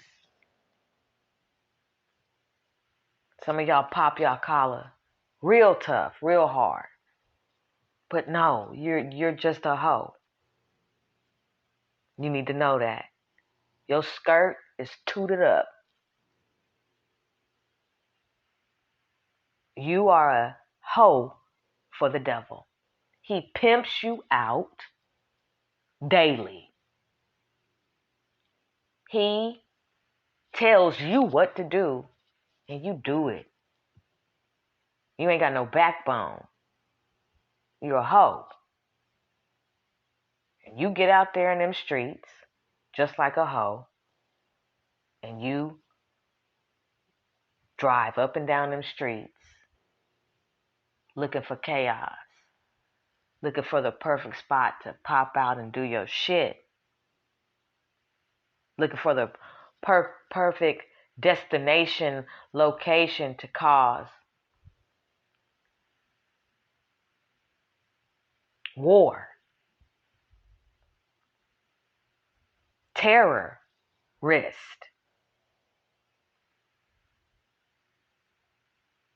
a domestic threat.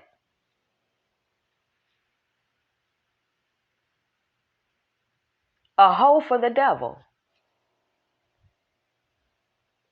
Forsaking your birthright to be a hoe for the devil. Now you make it make sense.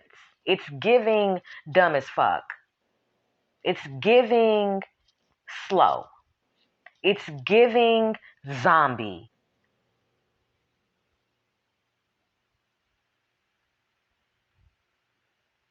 And you do exactly what he tells you to do. Through the music, through the weird drug activity, through the lack of rearing, no moral compass, generations of no moral accountability, no moral insight, no moral compass at all, just fucked off. Where if you do good, you are made fun of. If you are righteous, you are made fun of. If you want to be different, you will be killed. If you are looking for a way out, we will set snares for you. You are one of us. Those type of environments. You're a hoe for the devil. He pimps you out. He makes you do the donuts. He makes you burn that rubber. He makes you drive at excessive speeds. He makes you get into, he influences you to be a derelict, a hoe. And you ain't making no money. What is the reward? Destroying the community, destroying your brothers and your sisters. You don't even care that you ain't even looked at your melanin and seen what a gift it is. What a joy divine it is to look at your skin tone and know that your creator thought about you. But you ain't thinking about your creator, you thinking about your pimp. And what can you do today to make your pimp happy? Ooh, what can I do to make my pimp happy today? Ooh, I'm finna be with the shit today. I'm finna sag my pants, my tight ass pants. I'm finna be out here, man. I'm finna be on these Newports. I'm finna be on these bitches. I'm finna get these riches. I'm finna slap these mitches. And I'm finna put bodies in ditches. You know how y'all do what y'all do. That's what it is. How can I please my pimp today? What thuggish, ruggish bone shit can I do today? What gangster shit can I do today? How can I be worse today than I was yesterday?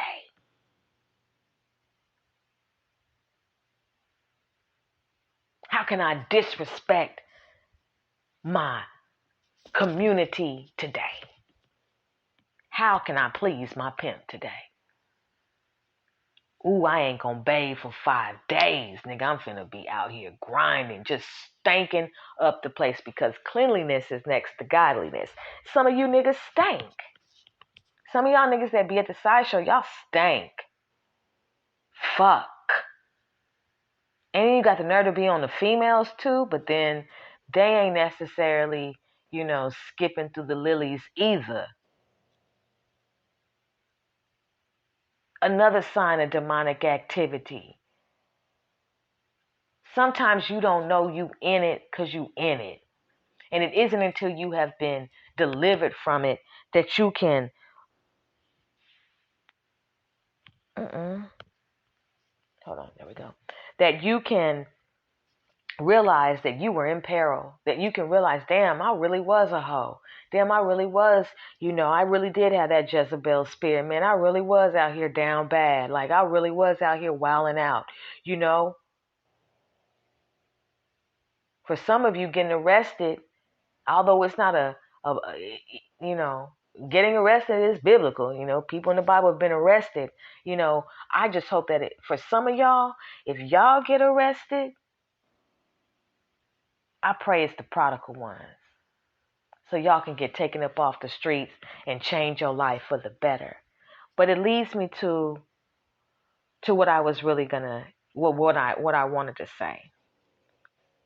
The last clip that I played, because some of these things are hard for me to watch, but I gotta do what I gotta do. The man who confronted the mob.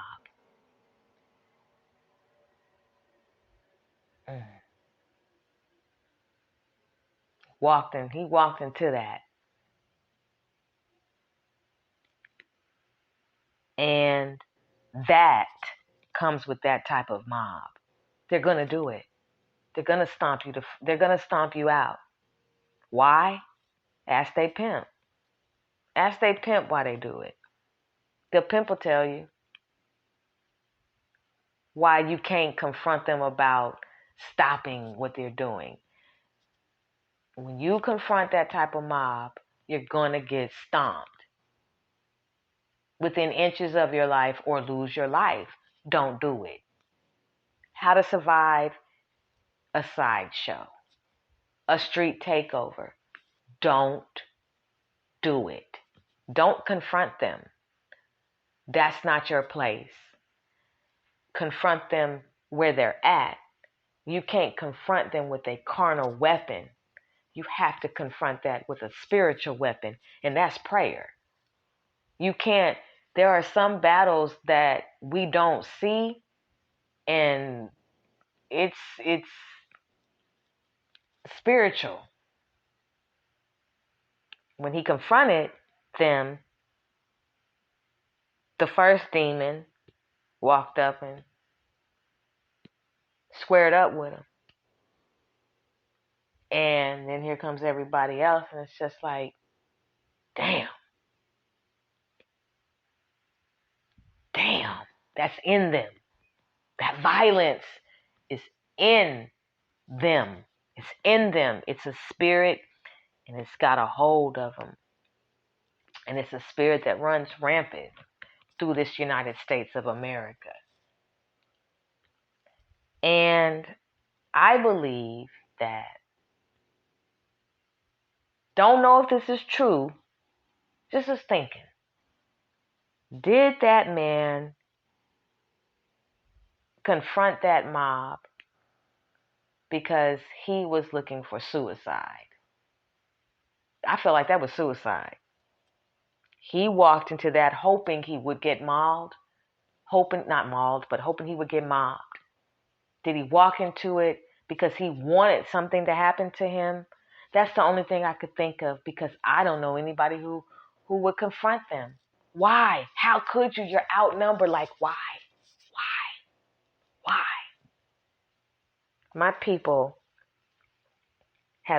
Some of my people have been hoeing for the devil for a long time. And I don't know why you're attracted to demon time. I don't fuck around with demons. I don't play around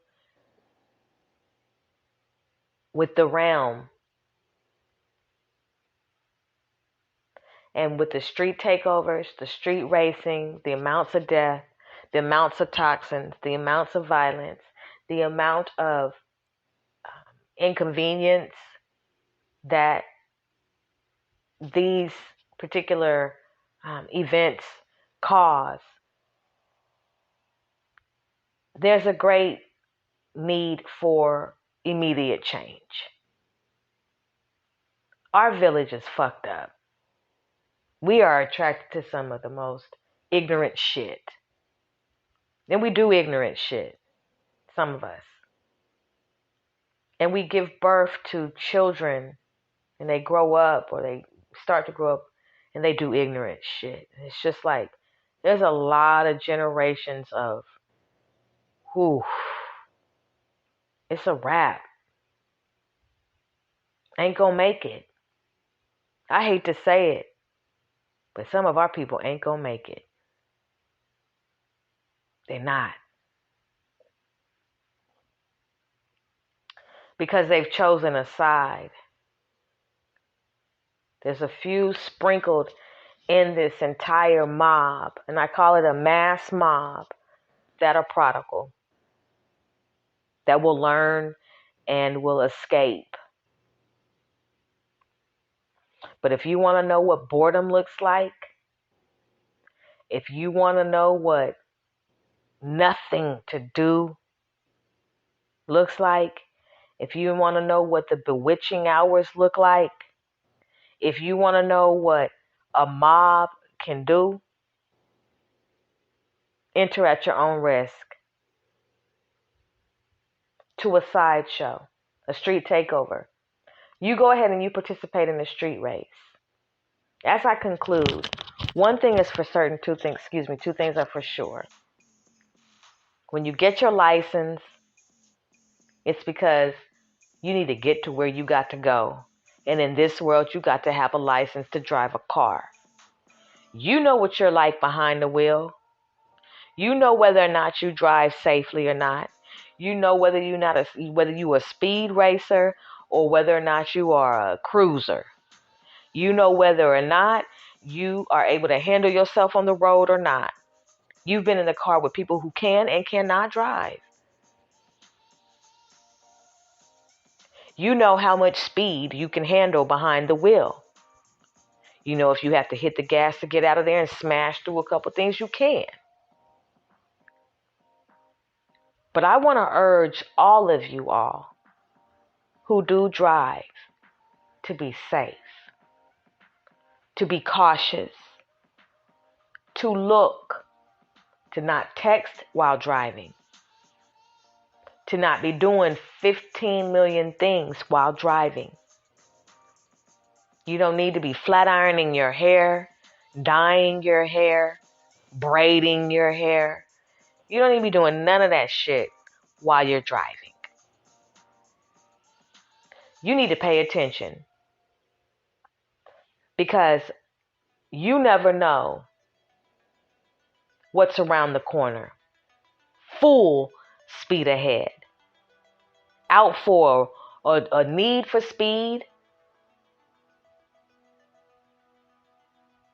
and you're in its pathway. There comes a time where you have to pay attention to what you've got going on when you're behind the wheel. You're responsible for yourself, you're responsible for the other people in the car, and you're responsible for other people on the road. You do not have a right to take your vehicle and use it as a weapon.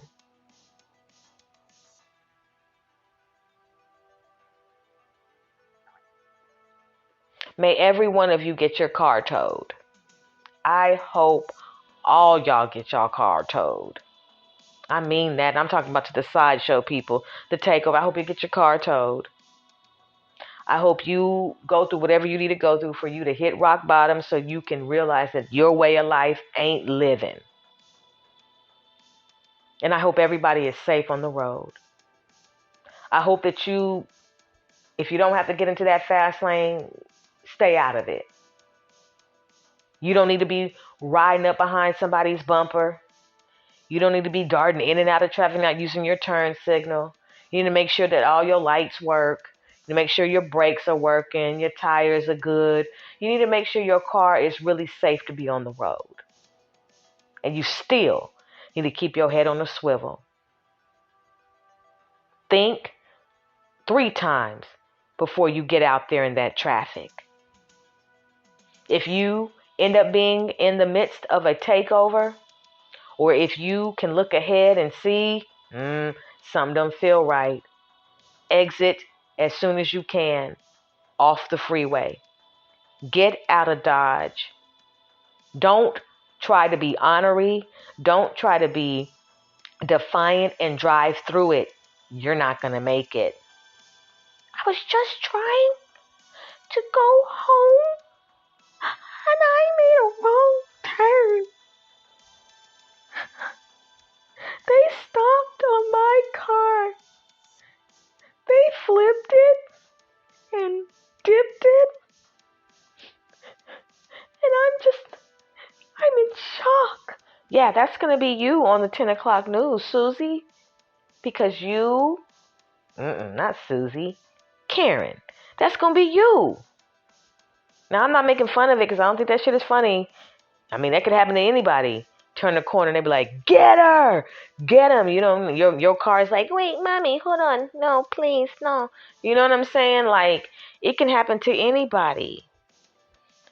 Brothers and sisters, the time has been well spent. I thank you so much for being a wonderful listening audience. I do hope that you all took something from this and that you are safer drivers on the road. I hope that martial law does take effect, that a curfew does happen all over the United States of America, just so our young people can give themselves, so they can get a much needed chance to break the curse. And I pray that the air clears up. I pray that there's a shift in the wind and that our young people are no longer attracted to this, that their desire and their palate for excitement be towards something that is calmer, peaceful, that actually will benefit them and the community. I'm hoping that they will outgrow this childish behavior and that they will embark upon a new journey towards healing, and that they don't, that there's no birth defects because of the toxins, and that nobody try to confront a street takeover. I hope our young people will hate the music that they like so much. I hope that more and more young people or more brothers and sisters will lose a desire to go towards the music industry. That our brothers and sisters will stop using their talents for the devil and stop being a hoe for the devil. Maybe by hearing the fact that they are a hoe for the devil, that they'll stop and turn from their wicked ways. That they won't be targeted by corporations and those who sit in wicked places, that they will fight back and resist the dark one. I hope that our brothers and sisters, will heal. That a gust of righteousness be inhaled. That they detest killing. That they detest murder.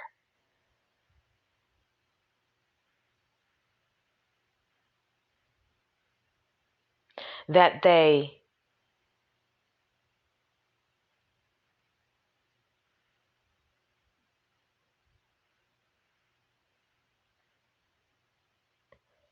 clean up their environment.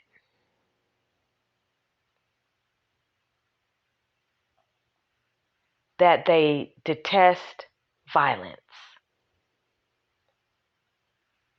That they stop giving the evil eye to one another. Stop making babies that they don't want to take care of and don't know how to take care of. That they stop making horrible, sorry music. That they stop going to the studios recording this bullshit. That they stop booking studio sessions and that they lose a desire to rap.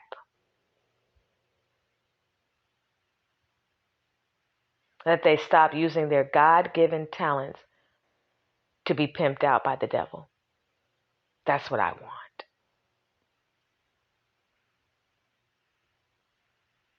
That they lose a desire to stop hanging out of cars moving at fast speeds and swinging around.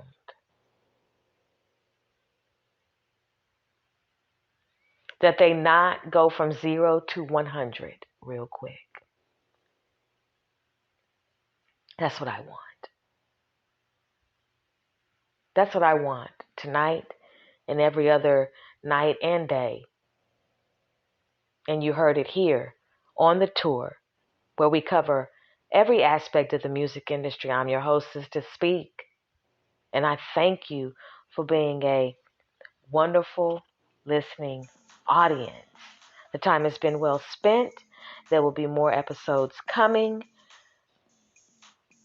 I wouldn't have had it any other way. What has been said needs to have been said. Tell a friend. Sister Speak has said what she has said. Anyway, brothers and sisters, I'm about to go get into this salad. Please don't go. Please don't. I don't want you to go dumb. I want you to go wise. Go wisdom. Okay? Go wisdom. All right, brothers and sisters, let's get into it. I rebuke the enemy in the name of the Most High God. I return to sender all spell work, voodoo, and black magic. I'm divinely protected. My listening audience is divinely protected.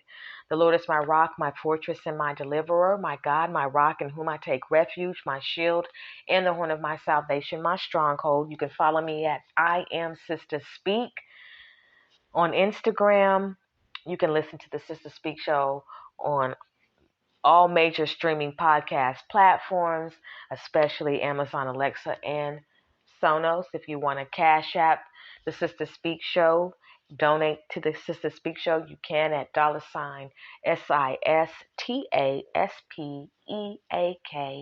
76. I thank you in advance for all of your appreciation, your love, and your support. Please continue to download all episodes. I really appreciate you. And just really be careful when you're driving, okay? Please be careful when you're driving.